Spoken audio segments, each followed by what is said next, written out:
Olá a todos e todas que irão assistir esse vídeo. Muito bom dia, boa tarde, boa noite, independente do horário que você estiver assistindo, né? Meu nome é Guilherme.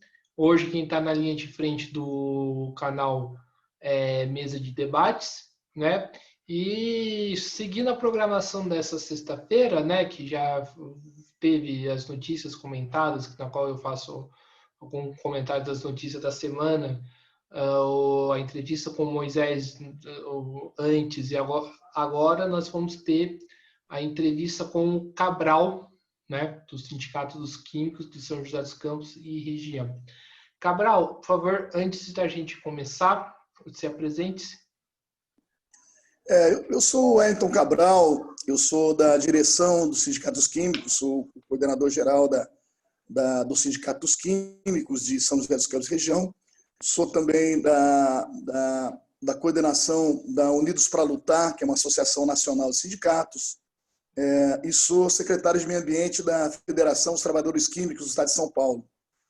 O sindicato nosso é um sindicato que tem a base territorial que ela passa por Tremembé, Taubaté, Caçapava, São José dos Campos, Jacareí e Litoral Norte. Essa é a nossa base territorial. Certo. Então, começando a entrevista, Cabral, a gente sabe que a gente está num momento de pandemia, né? Eu queria que você contasse para a gente como que a categoria está enfrentando essa questão da pandemia. Nós, inclusive, desde o início, nós temos uma das ações do sindicato com a categoria é a exigência dos testes, né? Nós, inclusive, fizemos até mobilizações, paralisações, exigindo que as empresas façam testes dos trabalhadores.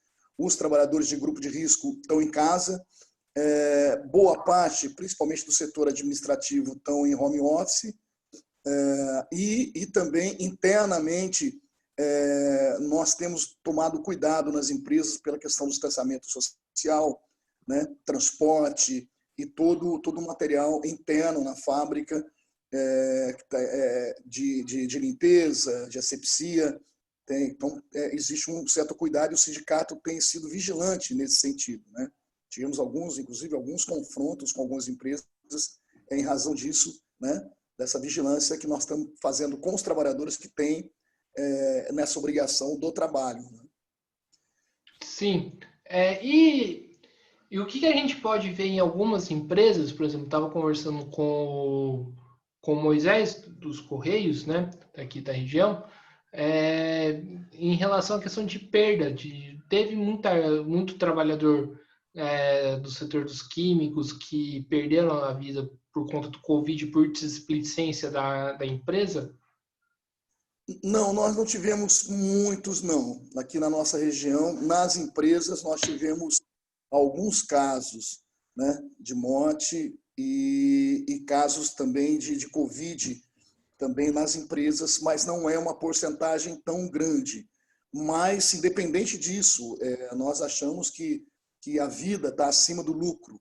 Então, nós temos que tomar um cuidado muito grande, porque as empresas, em nome do lucro, elas acabam expondo os trabalhadores nesse momento de pandemia que é brutal, né?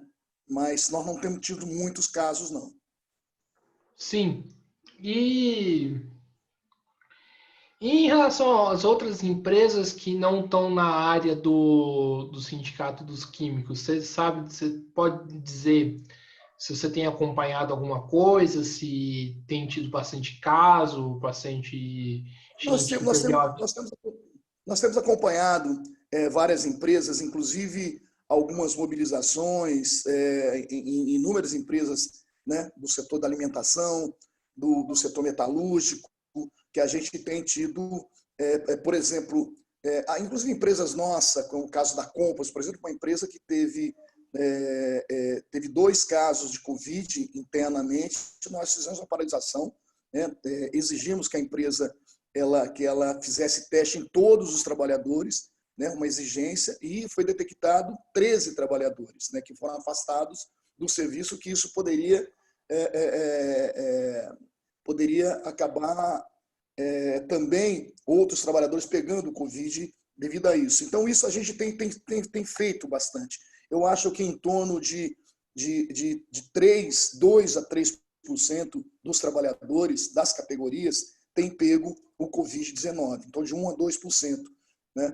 O que para a gente é bom, a vantagem que nós temos é que as pessoas de grupo de risco são proibidos de trabalhar. Né? Pessoas com problema com diabetes ou com a idade avançada, e todas as pessoas de grupo de risco é proibido na nossa categoria, aqui na região também. Né? Nas categorias da região, nós não estamos deixando trabalhar as pessoas do grupo de risco. Isso nos ajuda a ter menos morte, né? Nas categorias, né?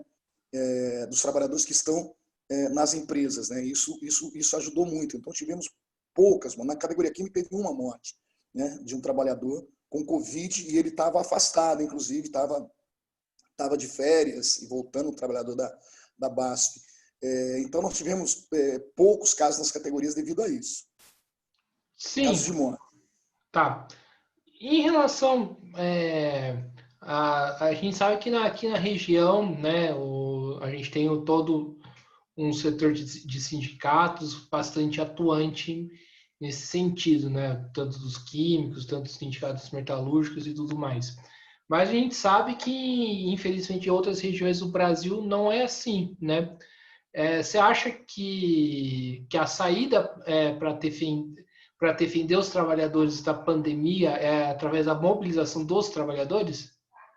Sim, eu não tenho dúvida disso, porque, infelizmente, no nosso país, a exemplo do próprio governo federal, né, que acaba minimizando todo o impacto que causa a doença, isso se reflete nas empresas em todo o país. A gente tem visto por aí casos absurdos, né, de trabalhadores assim, sem nenhuma proteção e trabalhando de forma, né, em outras regiões, por parte do Nordeste, do Norte, né, que é uma coisa absurda.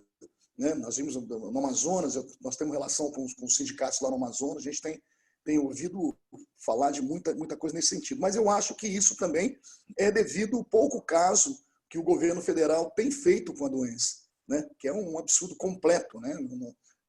O que as piadas que faz um presidente da República fazendo... Esses dias a gente estava assistindo um presidente da República fazendo piada com as pessoas que pegaram o Covid. Né? É um desrespeito completo com as famílias que perderam seus entes, perderam filhos, pais, né? Os médicos que morreram, enfermeiras que morreram com o Covid. Então, é um descaso completo do governo. Então, isso tem reflexo nas empresas, que, em nome do lucro, né, se não for vigilante, onde não tem um sindicato atuante, vigilante, elas abusam, aproveitam e são vidas que se vão, né, em razão disso. Você falou da questão do governo federal, né? Você acredita que esse descaso do governo federal significa porque o Bolsonaro está a serviço dessas empresas que colocam o lucro acima da vida? Não tenho dúvida disso, né? Mas eu acho que não é só isso. Eu acho que é um presidente, um genocida, um louco, né? Não só pela questão a serviço, porque o governo, principalmente o ministro da Economia e o governo, é só a serviço das empresas, né? Então, a toque de caixa privatizando, as reformas, a reforma trabalhista, as reformas que vieram atacaram brutalmente os trabalhadores, na reforma da Previdência e tudo mais, é óbvio, um governo a serviço do capital, a serviço do lucro. Tanto é que os bilionários do nosso país aumentaram, né? Cresceram muito, né? E com perdão de dívida, com o parcelamento, o caso do empresário da Van, né? Que foi parcelado, mais de 100 milhões de dívida parcelada em 100 anos, um negócio absurdo, né? Que é um governo completamente... Então, em nome da riqueza, por exemplo, nós estamos vendo o que acontece com as florestas, né? Que as mineradoras estão... E o conchavo que o governo federal tem com as mineradoras, que estão acabando, arrebentando com o meio ambiente no nosso país, com as florestas, principalmente no Amazonas, com os indígenas, inclusive afetado diretamente pela questão do mercúrio, e o agronegócio que avança, né? Com a soja, com o gado, né, que avança e derruba as florestas, tudo isso é um descaso é um conchavo que o governo tem com esse setor, né? Mas também é uma pessoa completamente sem neurônio na cabeça, né? Infelizmente, nós temos um presidente da República que eu não estou nem falando ideologicamente, né? Nem é essa discussão ideológica, porque por eu ser um socialista, então ideologicamente eu tenho um confronto, mas como tive com o Fernando Henrique Cardoso, como tivemos com o Lula ou com a Dilma, todo o processo que nós tivemos, é completamente diferente do que está acontecendo hoje no nosso país. Essa é a minha opinião, né? Esse descaso completo e vai ter reflexos pesados para o ano que vem, né? Então os trabalhadores têm também que se preparar pelos reflexos desse desgoverno, né? Que nós vamos ter futuramente. Cabral, outro problema que atinge bastante a questão dos trabalhadores, né, é em relação às demissões, né? Como que está a situação nesse ramo? Nós tivemos uma crise muito grande no setor químico, nas empresas que produzem para automobilísticas, né? Empresas químicas que produzem para as automobilísticas, nós tivemos algumas empresas que fecharam e tivemos um número de demissões grande. Empresas que produzem para a Embraer, por exemplo, nós tivemos uma crise grande esse ano também, empresas reduzindo quase trabalhadores. Algumas, o que nós estamos fazendo? Na nossa campanha salarial agora, que ainda está em curso, as mobilizações nossas, não só pelo aumento de salário, mas também pela estabilidade de emprego. Então, a gente tem conseguido, em várias empresas, a estabilidade de emprego de 6 meses até passar a pandemia, que a nossa ideia é que as empresas dêem estabilidade para os trabalhadores até a vacina, até que chegue a vacina. Nós acreditamos que, por volta do mês de maio, junho, a população já tem um grande número já de pessoas vacinadas e a crise começa a se amenizar, né, a partir desse momento. Então, uma das reivindicações nossa é a estabilidade de emprego. A gente tem conseguido em várias empresas a estabilidade de emprego para garantir que não haja tanta demissão. Esse processo de crise, de demissão no setor químico, principalmente na área do automotiva e na área da Embraer, você acredita que pode afetar outros setores? Não, é uma cadeia, né? Afeta principalmente o setor do comércio aqui na nossa região, né? A partir do momento que existe uma crise, os trabalhadores perdem seu emprego, também deixam de comprar, compram menos e deixam de gastar. Então, é uma cadeia, né? A crise ela vai em cadeia, né? Porque deixam de comprar, as pessoas deixam de vender, as fábricas produzem menos, né? Então, é óbvio que uma demissão nesse porte, o que tem acontecido aqui na nossa região, principalmente no setor metalúrgico, automobilístico, isso vai em cadeia, né? Afeta todas as categorias e principalmente o comércio da região. Sim, né? O que se escuta muito no comércio, né, é que a pandemia está atrapalhando, né, o pessoal de vender e tudo mais, né? E que está prejudicando, está levando às demissões. Você acredita que essa parte do. Você acredita que a crise do comércio não se deve somente à pandemia, mas a essas demissões também? Eu não tenho dúvida que quando se impõe, por exemplo, a reforma trabalhista, com mais de 117 itens, todos eles ajudando os empresários e todos eles reduzindo o direito dos trabalhadores, se dizia o seguinte: isso é para gerar emprego, né? Não, pelo contrário, gerou desemprego. Quando se impõe a terceirização ampla, geral e restrita no país, né, dizendo que isso vai gerar emprego, porque vai ter menos custos, gerou desemprego, né? Uma terceirizada, ela trabalha com menos trabalhadores, com uma jornada muito maior. Então, tudo isso também gerou desemprego. A gente já vinha de uma crise antes do Covid, né? Uma crise brutal antes do Covid. Então, essa crise não é só devido ao Covid-19, devido à pandemia que nós estamos vivendo no mundo. Claro que isso acelerou, a pandemia acelera o processo de crise. No comércio, eu acho que os comerciantes têm, boa parte dos comerciantes, eles têm essa noção, que agora, nesse momento, eles estão perdendo um pouco, mas é importante manter o distanciamento social, é importante manter as máscaras, é importante evitar sair de casa, evitar aglomeração, né? Então, é óbvio que se acelera com a pandemia a crise, principalmente no comércio. mas é uma crise que já vinha antes, né? Com as medidas que o governo tem tomado, acelerou essa crise. Você falou da questão das demissões, né? De impedir as demissões até ao momento da vacina. Mas e a longo prazo? O que o sindicato tem feito? Nós temos, por exemplo, boa parte da nossa categoria, ela trabalha com 35 horas semanais, né? Então é uma conquista nossa histórica, né? Trabalhar com 35 horas semanais num país que a lei é 44 horas semanais. A redução da jornada de trabalho sem redução de salário é fundamental para a geração de emprego. Isso é fundamental. Então, um trabalho que o sindicato tem feito nas empresas é a tentativa de reduzir a jornada de trabalho, né? Para gerar emprego, né? Trabalhar com estabilidade de emprego, com processos, mesmo que sejam pequenos, de meses de estabilidade de emprego, também é fundamental.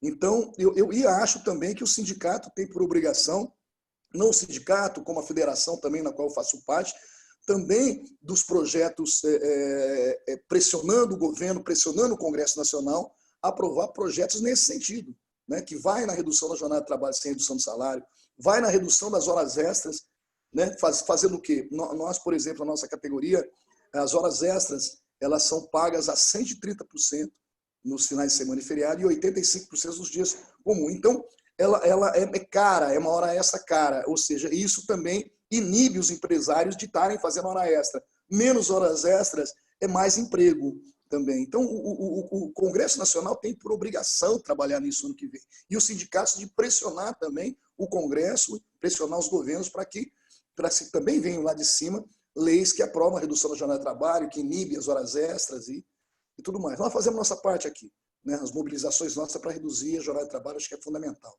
E existe algum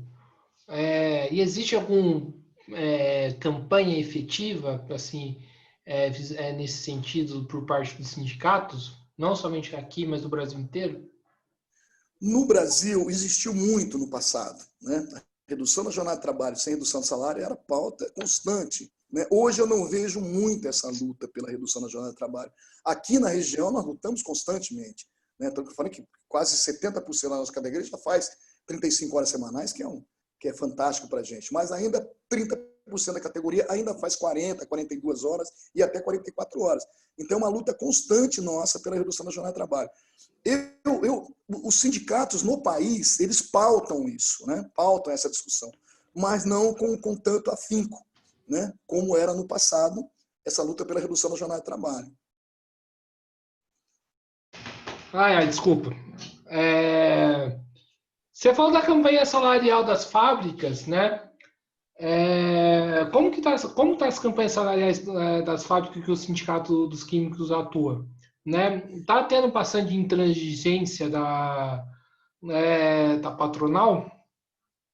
Então, nós fechamos a nossa convenção coletiva, as negociações foram na Fiesp, em São Paulo, com o sindicato patronal, né? Os representantes são mais de 10 sindicatos que representam os patrões, né? E nós, em nome da federação, nós fechamos a convenção coletiva de trabalho. Nós mantivemos a nossa convenção, que é uma das melhores do país, então não teve nenhuma redução de direito na nossa convenção, e o aumento foi 4,77%, que é a inflação pelo INPC. A partir daí, nós continuamos nossa campanha salarial por fábrica, específico por fábrica. Parte da campanha salarial que nós colocamos como pauta é estabilidade de emprego, né, que essa é uma luta nossa por fábrica da campanha salarial, tendo em vista que no geral nós já fechamos. Uma luta pela participação dos lucros, né, resultados, nós temos isso garantido na convenção, mas tem fábricas que nós fazemos especificamente que são os valores maiores, está tendo uma dificuldade grande devido à crise, é uma luta muito grande para que se garanta a participação dos lucros e resultados, e nós estamos garantindo em todas as fábricas, todas elas nós estamos garantindo, e a luta pela redução da jornada de trabalho. Então, a gente tem tido sucesso. Então, na maioria das fábricas, nós já conseguimos. Nós não fechamos, por exemplo, nós estamos fechando a campanha na Johnson & Johnson, que é uma fábrica grande. Então, nós não encerramos a campanha na Johnson. Nós não encerramos a campanha na Bayer, por exemplo, que era a antiga Monsanto, hoje Bayer, aqui na nossa região. Nós estamos amanhã, inclusive, com a perspectiva de uma greve a partir de segunda-feira na Compass, que é uma fábrica multinacional grande também. Então, nossa campanha, ela vai, apesar da nossa data base ser 1º de novembro, a nossa campanha salarial se estende até o mês de janeiro. Né? Então, é uma campanha que vai, são mais de 100 empresas, então, para a gente chegar em todas elas com uma boa campanha, isso se estende até o mês de janeiro. Você falou da greve, fala um pouco dessa greve que vai estar para acontecer na segunda-feira. Segunda-feira nós estamos com um estado de greve em várias fábricas, como a Tecplais, como a Altec, como a Compass. Nós voltamos o estado de greve, temos um prazo de 48 horas para que a empresa chegue num acordo. Nós vamos ter uma assembleia na segunda-feira. Há a possibilidade da empresa chegar num acordo, né, sobre essa questão lá na Compass, mas se não chegar num acordo, a possibilidade de, se não chegar no acordo, vão parar, os trabalhadores vão parar se a gente não conseguir chegar num acordo na segunda-feira. Então, há uma possibilidade grande de greve na Compass e está de greve em várias outras fábricas, como a Tecplais, como a Altec. Na Tecplais, na Altec e na Compass, em razão da participação dos lucros. Né? Nós fechamos lá na Target, já fechamos nas fábricas de Taubaté quase todas, em Caçapava, nós já fechamos a campanha. Estamos um pouco enrolados aqui em Jacareí e São José. E existe a possibilidade de ter alguma luta unificada? Tem. Inclusive, uma luta que nós estamos programando contra a reforma administrativa, né, que vem acabar com a estabilidade do servidor público, e é uma luta unificada que nós vamos estar fazendo junto com os metalúrgicos, junto com a alimentação, junto com os setores do serviço público, né, que é uma luta que vai ser uma luta unificada. E tem outras lutas unificadas também que nós vamos estar fazendo. Porque nós achamos que o governo vai aproveitar o final do ano agora, toda essa discussão da vacina e toda essa discussão que tem sido feita para passar toque de caixa algumas reformas, né, que vem atacar brutalmente os trabalhadores. Então, a CSP com Lutas, a central na qual nós fazemos parte, né, tem uma discussão unificada com todos os sindicatos que fazem parte da CSP com Lutas, chamando as outras centrais também para uma atividade unificada contra o aprofundamento das reformas que já vem atacando brutalmente os trabalhadores. Sim, a gente sabe, né, que com a pandemia, né, as campanhas salariais ganham uma importância mais relevante, né, principalmente para os trabalhadores, né, mas também de modo geral para a economia. Queria que você falasse um pouco mais sobre isso. Porque os trabalhadores, eles têm tido a crise também, são nas famílias, né? Então, não é só uma crise do trabalhador, né? Porque um trabalhador que está numa fábrica, ele tem parentes, irmão, pai, numa casa que estão demitidos, estão desempregados devido à crise. Então, é fundamental essa campanha, principalmente agora no final do ano, a campanha salarial, para gerar um dinheiro a mais para os trabalhadores, na participação dos lucros, nos abonos, na discussão do aumento de salário, porque também reflete para a sua família. Né? Isso ele vai levar para casa, para uma família que está passando uma crise, inclusive uma inflação que tende a crescer, né? A inflação está crescendo, porque pela questão do dólar, né? O dólar sobe, o país facilita as exportações, né? Principalmente exportação de alimento. Falta alimento aqui no nosso país, porque os empresários preferem exportar e vender em dólar, né? E acaba subindo o preço, como subir do óleo, do arroz, da batata, né? Então, os trabalhadores sofrem direto isso, né? Então, as campanhas salariais agora, não só a nossa campanha, mas metalúrgicos, o Sindicato da Alimentação e todos que estão em campanha salarial, é fundamental para colocar um dinheiro agora no final do ano na casa, em cada família de trabalhadores. Isso é fundamental para o comércio, é fundamental para as famílias. Então, a campanha salarial em pandemia, ela tem um valor maior, né? Então, nós temos que lutar mais, inclusive, durante o processo da pandemia, para que a gente amenize um pouco o sofrimento dos trabalhadores em modo geral. Então, a campanha salarial é fundamental nesse processo de pandemia. A gente sabe, né, que os patrões, né, normalmente procuram despejar a crise nas costas dos trabalhadores, né?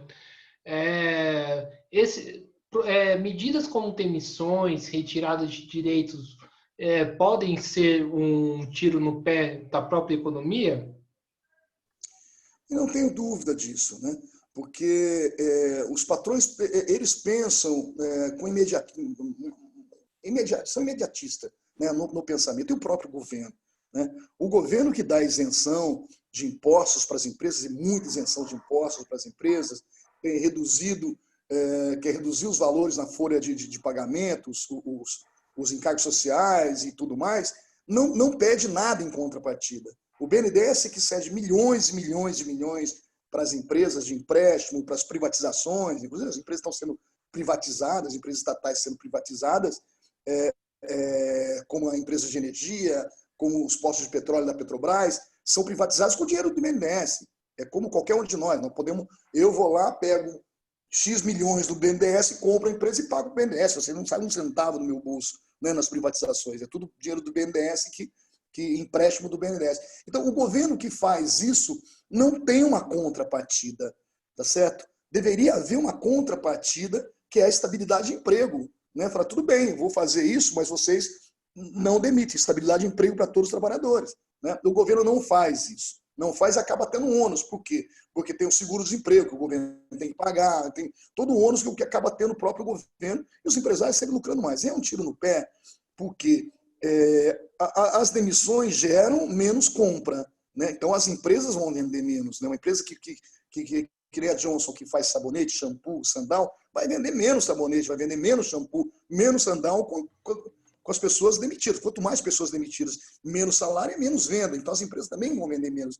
Então, é uma bola de neve, é um tiro no pé. Né? Mas o empresário pensa no imediatismo. Né? Então, por isso, o sindicato tem que estar sempre alerta, atento, para nessa luta nossa pela redução da jornada de trabalho, nessa luta nossa pela estabilidade de emprego. Sim. Você chegou a falar um pouco, né, em relação de algumas lutas que o Sindicato dos Químicos vem travando. Eu queria iniciar essa rodada aqui de perguntas, né? Como que o sindicato, né, está preparando as lutas para o futuro? Porque 2021 a gente sabe que vai ser um ano bastante pesado, um ano de bastante ataques, né? Conforme você mesmo disse. Nós estamos assim, primeiro que a gente se prepara, nós vamos ter um congresso da Conlutas, vamos ter uma discussão mais intensa dentro da central sindical, porque nós não vamos lutar sozinhos. É uma luta muito mais ampla do que só a luta de um sindicato, de uma categoria. É uma luta muito maior. A luta para o ano que vem vai ter que unificar todas as centrais nessa luta, vai ter que unificar todos os partidos, inclusive, né, numa luta para garantir que não se aprofunde essa crise. Né? Por quê? Porque os empresários vão se justificando na pandemia, que espero que já no início do ano que vem tenha vacina, espero que essa briga política entre o governador do estado de São Paulo e o presidente da República não atrapalhe que a vacina chegue, né? E as vacinas que forem aprovadas, não só pela Anvisa, mas tem vacinas já sendo aprovadas pelo mundo inteiro, e existe uma norma, inclusive, que veio do Congresso Nacional, que se tem uma aprovação na China, ou na Europa, nos Estados Unidos, ou na Inglaterra, automaticamente essa vacina pode ser utilizada, a Anvisa pode aprovar automaticamente essa vacina. Eu espero que isso venha rápido, né? Mas os empresários, com certeza, vão se aproveitar da crise para retirar mais direitos dos trabalhadores, para lucrar ainda mais, né? Como a retirada dos encargos sociais na folha de pagamento, por exemplo, né? Redução do FGTS e tudo isso que vai acontecer ano que vem. Então, nós estamos nos preparando, nos organizando junto com a CSP Conlutas e os sindicatos que fazem parte. Estamos chamando também as outras centrais todas para um grande encontro para o ano que vem, para que a gente faça, tire no Congresso da CSP Conlutas, nas plenárias da CSP Conlutas, uma atividade conjunta no país, né? Para que nenhum direito seja retirado. E exigir do governo a estabilidade de emprego dos trabalhadores. Isso é fundamental. Vários países fazem isso, né? Inúmeros países fazem isso. Então, não é uma coisa só do Brasil. Né? O governo não faz porque tem rabo preso com os empresários aqui no país. Né? E o que você está esperando desse congresso da Conlutas que vai acontecer ano que vem? Como que vai ser preparado? O que se espera? O que nós esperamos? Nós temos que pautar, com certeza, a pauta desse congresso é a crise no país. Então, nós temos que ter que tirar tarefas unificadas, né? O ataque, talvez o ataque maior, inclusive, vai ser com o setor público, né? Os trabalhadores do serviço público. Eles vão sofrer um brutal ataque. Mas nós temos que nos organizar, por exemplo, o Sindicato dos Químicos, junto com os sindicatos metalúrgicos, com o Sindicato da Alimentação, com a Pioesp, com o Andes, com os sindicatos que fazem parte da CSP com lutas, o que eu espero que se tire propostas, né? Se tire pauta, que se paute a questão da crise. Eu espero que haja uma unidade muito grande nas pautas. Espero que não seja uma pauta muito longa. Eu acho que a pauta principal vai ser a estabilidade de emprego dos trabalhadores e nenhuma retirada de direito. Eu acho que essas duas pautas que tem que ser, eu espero que seja a pauta fundamental. Espero também que as outras centrais venham conosco, né?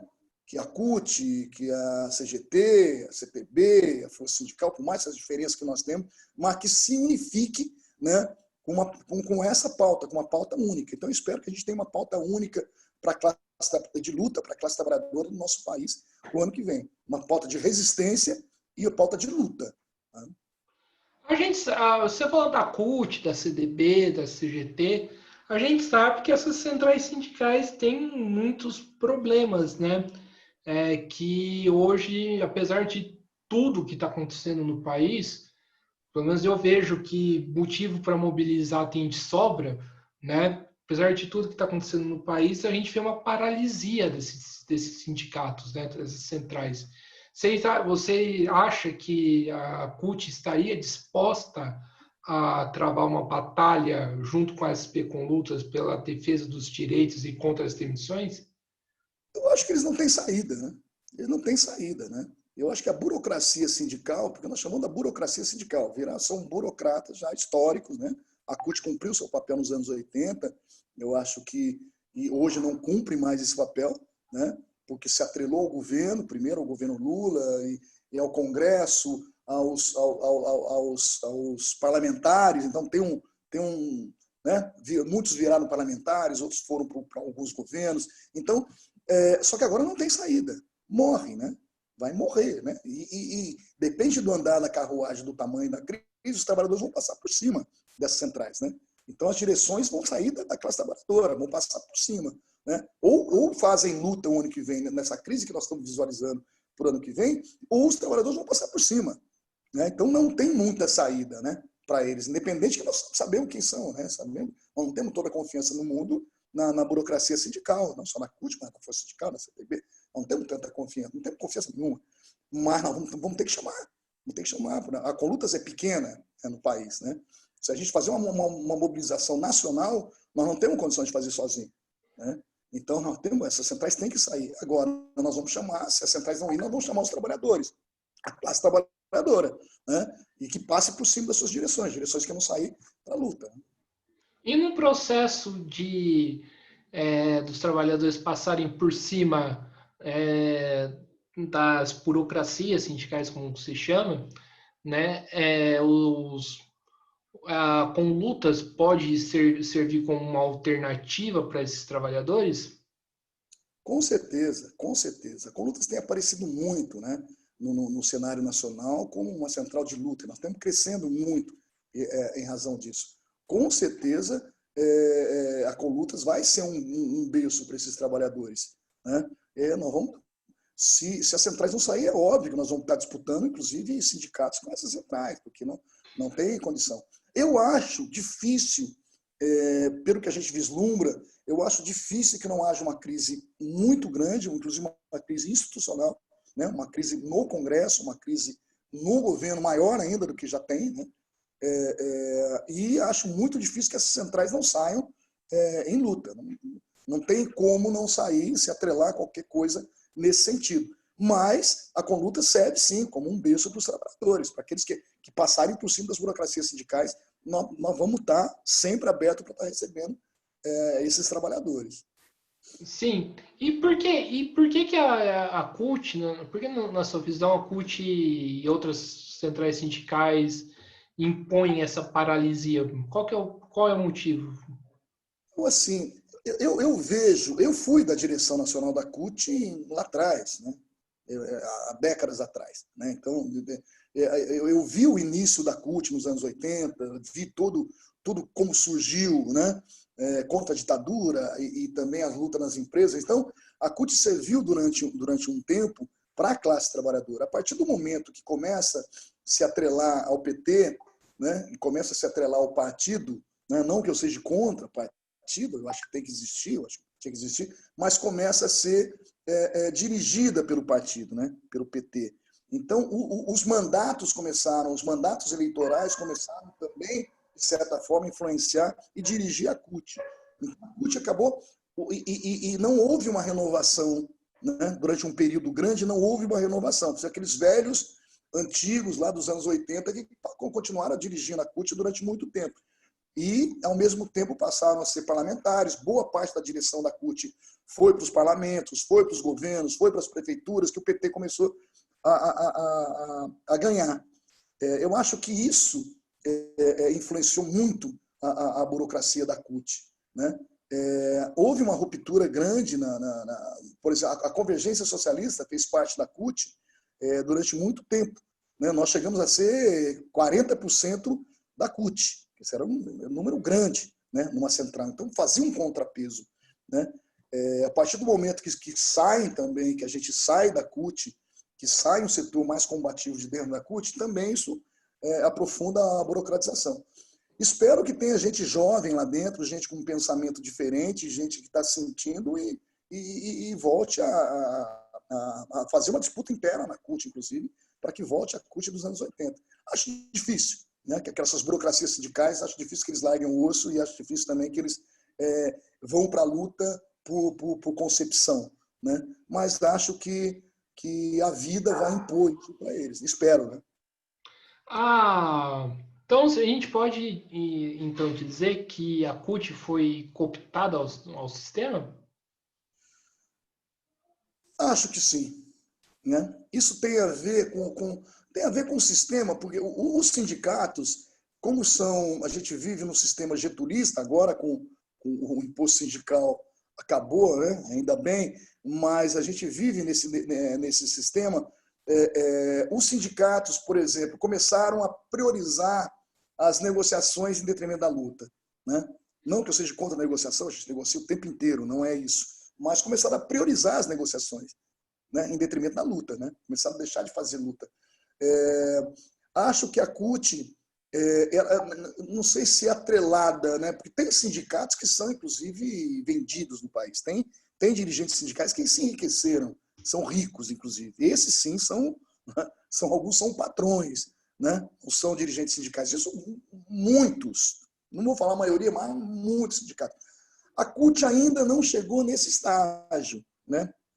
Talvez tenha alguns sindicatos cutistas que sim, né? Mas não é o estágio que chegou a CUT ainda.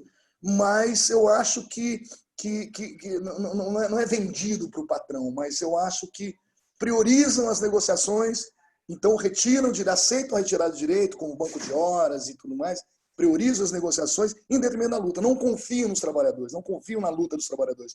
Preferem negociar mesmo retirando direitos. Então, isso já virou um vício da CUT durante décadas. Então, já é assim que funcionam os sindicatos cutistas. Então, isso a gente tem... E não são todos. Nós temos aqui o Sindicato dos Condutores aqui de São José dos Campos, da região aqui, né, do Vale do Paraíba, é um sindicato cutista. E é um sindicato super combativo, de luta, né? Então, também a gente não pode generalizar, né? Então, existem sindicatos combativos dentro da CUT também. Cabral, você falou de modo geral da unificação das lutas, mas eu queria que você falasse da parte do setor fabril, da parte da fábrica. O Sindicato dos Químicos tem alguma articulação, né, com o sindicato, por exemplo, dos metalúrgicos? Sim, nós temos toda a articulação do mundo. São 2 sindicatos da Conluta, são 2 sindicatos combativos, e nós temos toda essa articulação com os sindicatos metalúrgicos. Nas greves metalúrgicas nós estamos lá, nosso caminhão do som vai estar lá, nas passeatas, na luta da Embraer, na GM, nós estamos junto com eles, e eles também, né, nas nossas lutas, nossas greves, né, a gente está sempre junto, fazendo os plenários juntos. Nós temos um fórum de lutas aqui na região, que a gente se reúne, discute no Fórum de Lutas, que faz parte de vários sindicatos. Esse Fórum de Lutas tira algumas bandeiras, algumas lutas, não só lutas fabris, mas também no modo geral, né? Luta contra o racismo, luta contra a homofobia, as lutas que nós fazemos, inclusive os sindicatos têm por obrigação também estar fazendo e conscientizando a população. Nós estamos sempre junto com os metalúrgicos e com outros sindicatos também aqui da região. Esse fórum de lutas, né, funciona como? É aberto? Qualquer um pode entrar, participar, que seja da área, obviamente, ou eu tenho alguma restrição? Não, E queria não. que você É um falasse um pouco fórum. mais, aprofundasse um pouco mais desse fórum de luta que você falou. Não, é um fórum aberto. A gente tem os convites, né? A gente convida as pessoas, mas, por exemplo, o movimento social participa, a gente do movimento social, né? MST, e participa de vários movimentos, não só os sindicatos. É um fórum aberto que tem dado resultado, né? O fórum parou porque a gente está evitando as reuniões agora, né? Aglomeração devido à pandemia, mas nós estamos voltando com o fórum de luta já para o início do ano, nessas discussões que a gente vai estar enfrentando. É um fórum aberto que as pessoas podem, quem tiver disposição de lutar, né, esse fórum está aberto. E como que funciona a divulgação? Porque até mesmo eu não sabia da existência desse fórum. O fórum de lutas, É. ele funciona, ele se reúne no Sindicato dos Químicos, na maioria das vezes, né? No nosso sindicato, participa o Sindicato da Alimentação, os sindicatos metalúrgicos, os sindicatos condutores, servidores públicos municipais, a PIOESP, participa a MST, participa outros movimentos sociais, como Unidos para Lutar, e vários movimentos participam, mandam seus representantes para fazer essa discussão. O fórum ele foi muito utilizado na discussão da reforma da Previdência. Nós organizamos aqui a Marcha Brasília, que nós saímos, foi uma marcha nacional, mas o Fórum de Lutas foi como o Fórum de Lutas se organizou, e tem feito reuniões, várias passeatas que aconteceram em São José dos Campos, nós tiramos no Fórum de Lutas, né? Foi tarefa do Fórum de Lutas, as greves em curso, uma greve de condutor, uma greve da Sindicato da Alimentação, nós discutimos no Fórum de Lutas o apoio a essas greves. Então, ele funcionou bem, está parado durante um período, mas funcionou bem, principalmente o ano passado, ano retrasado, né? É um fórum que funcionou bem e eu espero que continue funcionando. Cabral, e como que é a relação dos sindicatos químicos com os movimentos populares, como de moradia? Por exemplo, aqui em São José tem a questão do banhado. Sim, o sindicato, o banhado em especial, inclusive, que o nosso sindicato teve lá o tempo inteiro, né? Emprestamos nosso caminhão de som, uma Kombi, todo uma estrutura para a manutenção dos moradores do banhado. É uma luta não só no banhado, mas é um sindicato que foi ponta de lança na luta do Pinheirinho, né? Eu estava em quase todas as assembleias que se faziam no Pinheirinho, na desocupação, a gente sempre esteve lá.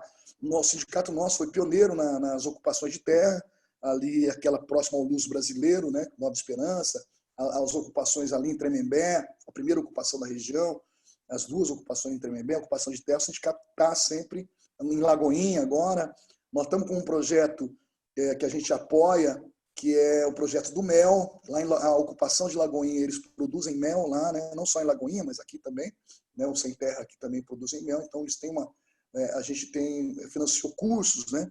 Para cursos, material, para que conheçam o trabalho, trabalhem com as abelhas. Então a gente tem também um trabalho social e um trabalho de apoio na luta com os movimentos sociais. Cabral, tem uma pergunta que eu queria fazer, né? Que em relação, a gente sabe que está no processo pelo menos deveria estar em um processo de vacinação, né? A gente tem a questão da Coronavac que tá sendo produzida, né? Isso envolve muito com a questão da química, da indústria química. Você tem acompanhado mais de perto esse processo de vacinação, da produção da vacina? A Johnson Johnson, que é uma fábrica nossa, ela está na etapa 3, né, da vacinação também, né, e está fazendo teste aqui no Brasil. Então, é uma empresa química nossa que a gente acompanha um pouco mais de perto. Mas o que me deixa assim muito chateado Eu espero que a vacina chegue rápido, qualquer uma delas que for aprovada pela Anvisa.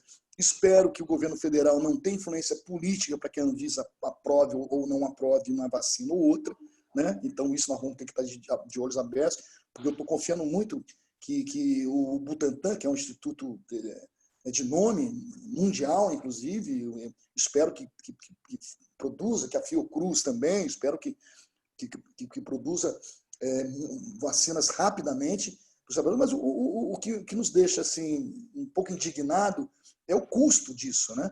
Então as empresas vão lucrar, vão ficar mais bilionárias ainda do que já são, né? Em nome da saúde. É isso que eu acho terrível, né, cara? Nós somos obrigados a vacinar e as empresas vão ficar mais bilionárias ainda com isso, né? Então sempre visando o lucro, né? Poderia ser, eu acho que seria sensato que as vacinas saíssem de graça, né? Que produzissem e saíssem de graça. Isso é comum, é para a humanidade, né? Para a manutenção da humanidade nesse mundo, né? Então não é uma coisa para lucro, mas vendem, tem o lucro e acham isso normal. Todo mundo acha isso que é normal, né? Então isso um pouco me indigna. Mas espero que as vacinas venham, espero que esse governo genocida não interfira, né, nesse processo, né, que deixe os cientistas trabalharem. Né?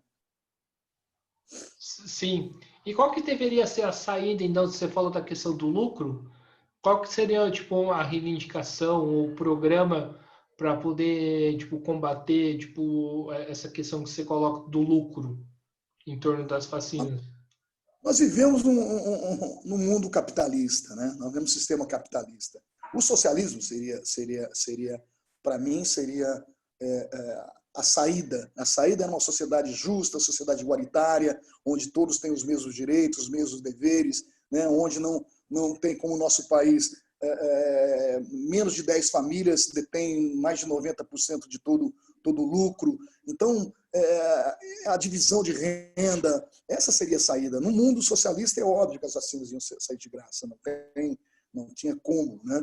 Essa é uma luta nossa também, é uma luta para conseguir uma sociedade justa, uma sociedade igualitária, uma sociedade socialista, né? Não esses maus exemplos de pseudo-socialistas que aconteceram no mundo, né?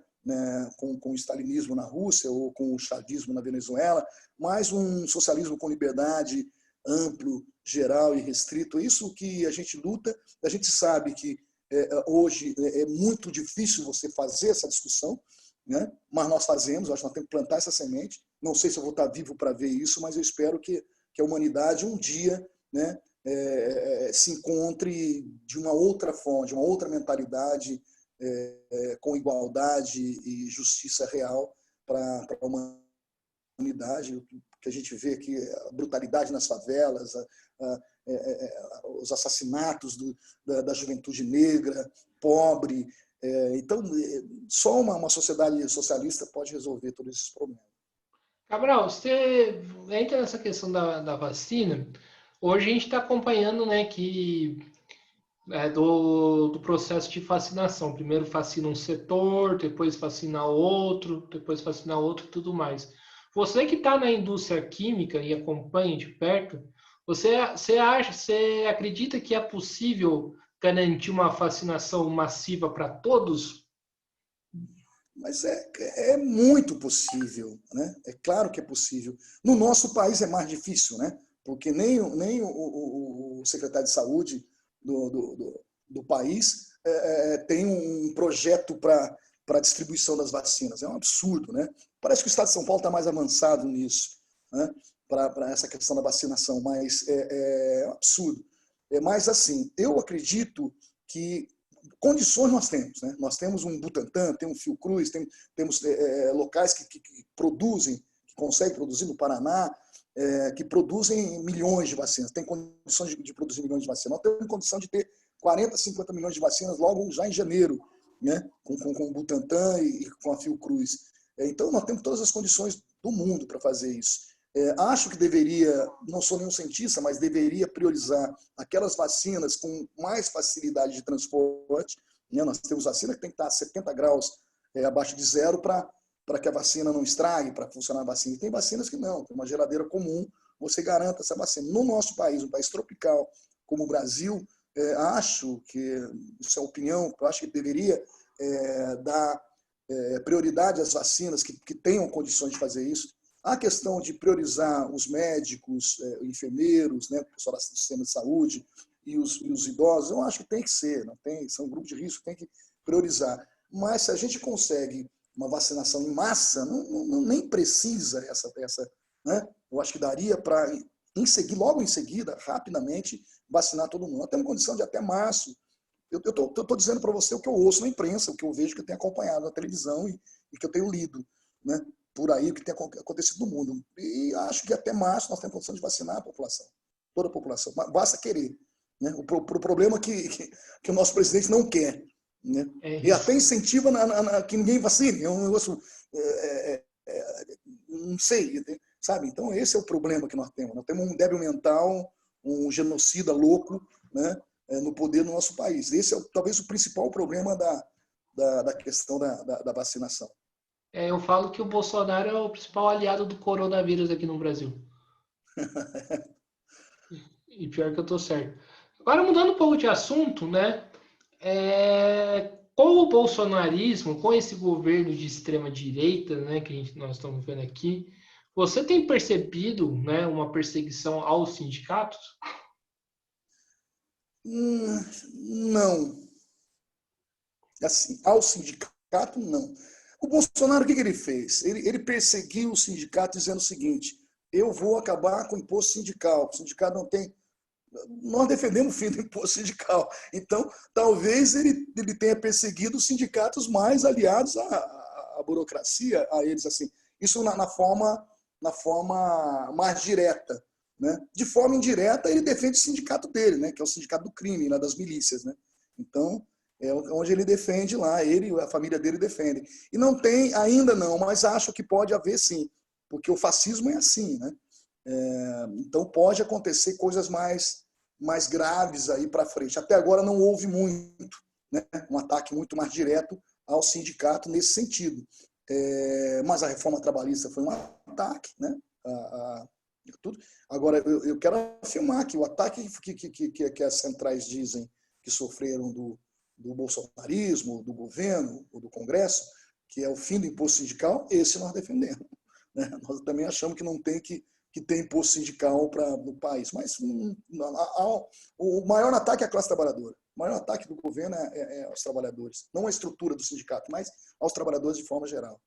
E a gente sabe também, né, que, por exemplo, dentro das fábricas, né, existe todo um ativismo, inclusive um ativismo que a pessoa não pode se identificar, senão ela é demitida. Em cima desses setores, assim, tá mais endurecido ou não? Do ativismo, sim, assim, do ativismo direto nas lutas, a gente vê um endurecimento maior.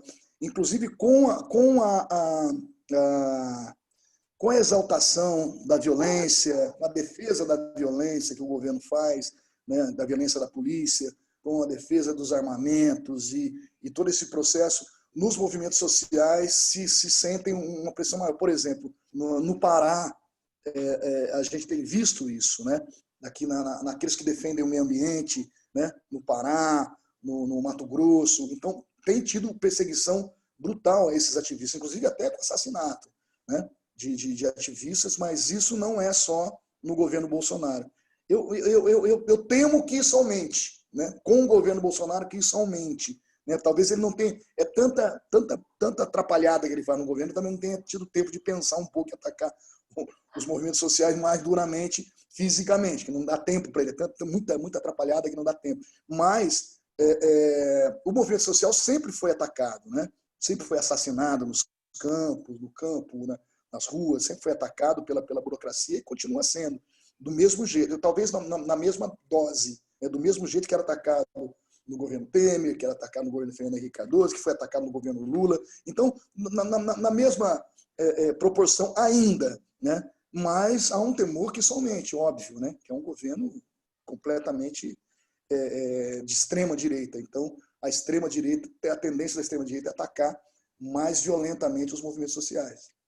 Sim, a gente vê, né, que infelizmente teve muitos trabalhadores comprando o discurso do Bolsonaro, né? Tanto é que ele se elegeu com a grande maioria dos votos. Como que é essa questão do setor dos químicos e o que o sindicato está fazendo para reverter isso? Tem gente que ainda compra, né, essa discussão. Então, nas fábricas não é diferente. Claro que tem diminuído muito, né? Tem reduzido, tem diminuído muito, óbvio. Mas eu lembro que na época do Lula, quando a gente ia fazer discussão, quando o Lula assume, né, eu sou fundador do PSOL, sou um dos 101 da fundação do PSOL.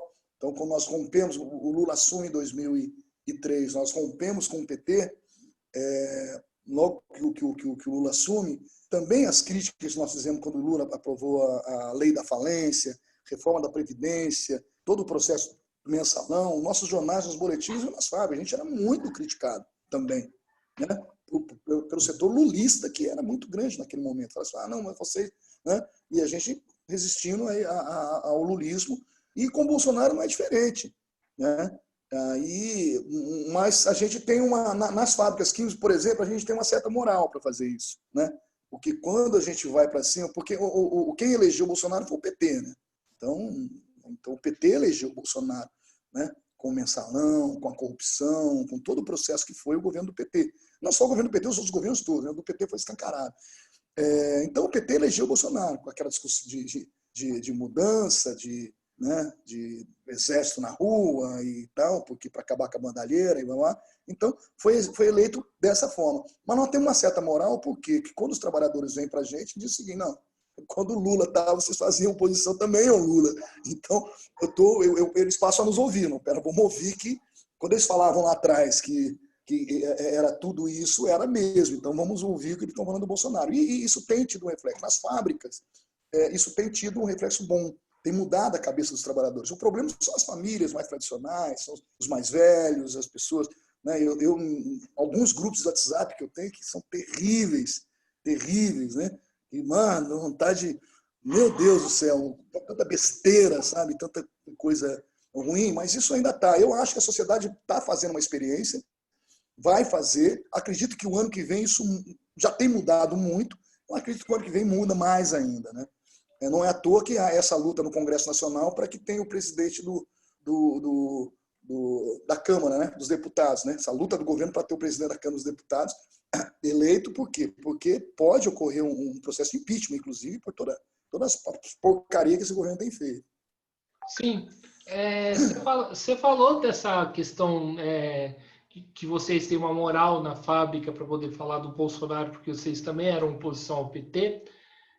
Hoje a esquerda, assim, no senso comum, ela é vista como, tipo, todo mundo apoia o PT, desde o PT até o, sei lá, o PSTU, né?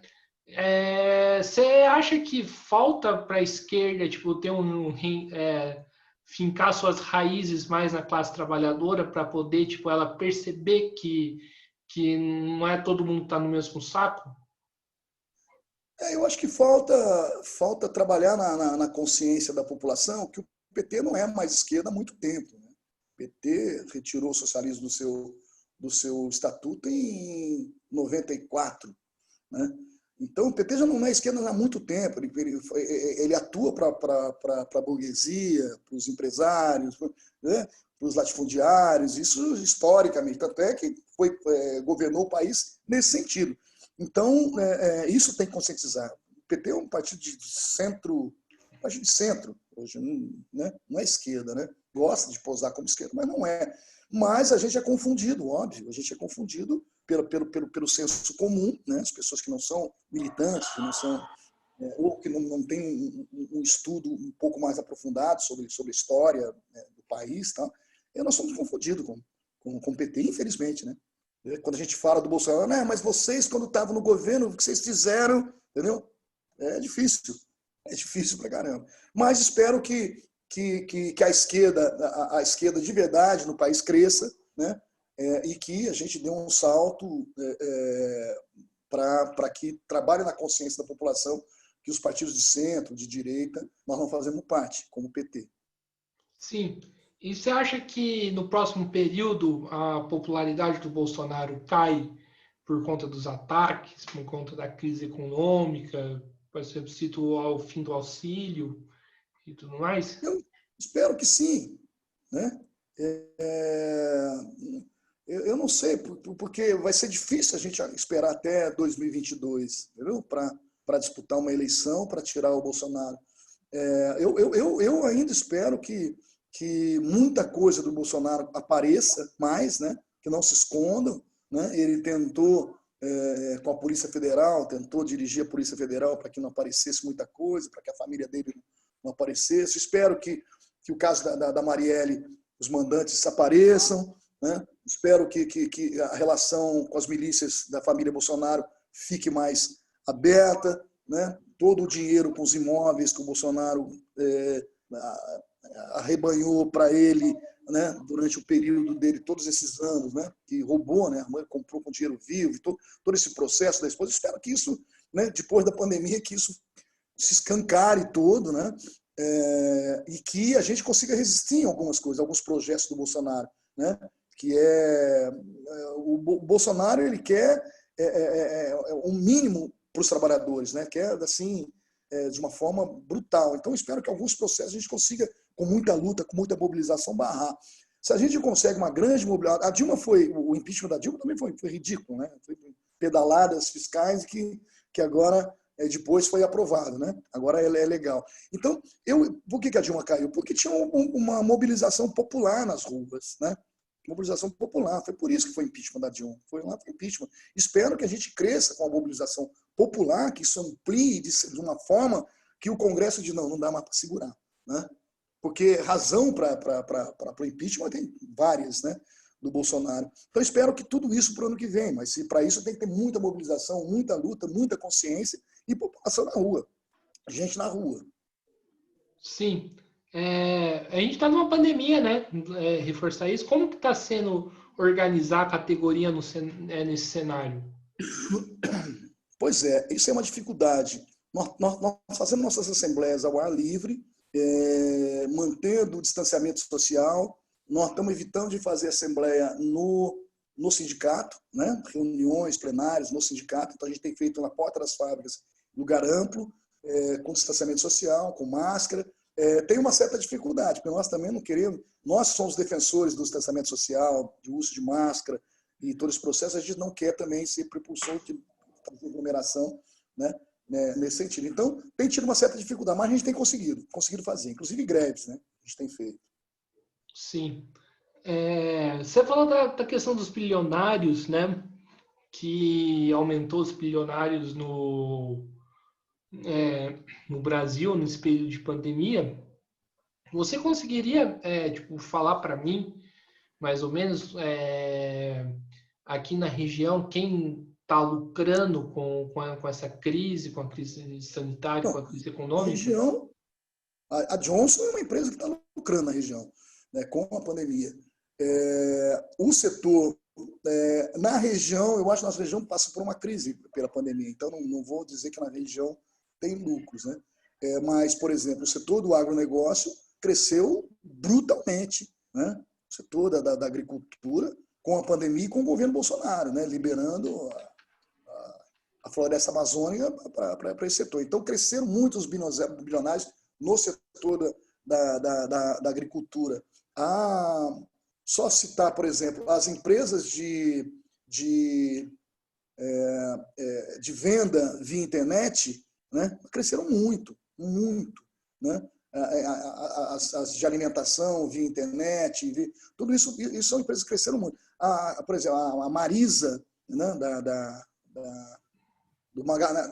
a Magazine Luiza, né, que é a Marisa também, né, eles cresceram demais, triplicaram a sua fortuna nesse processo, né, tudo com vendas via internet, né.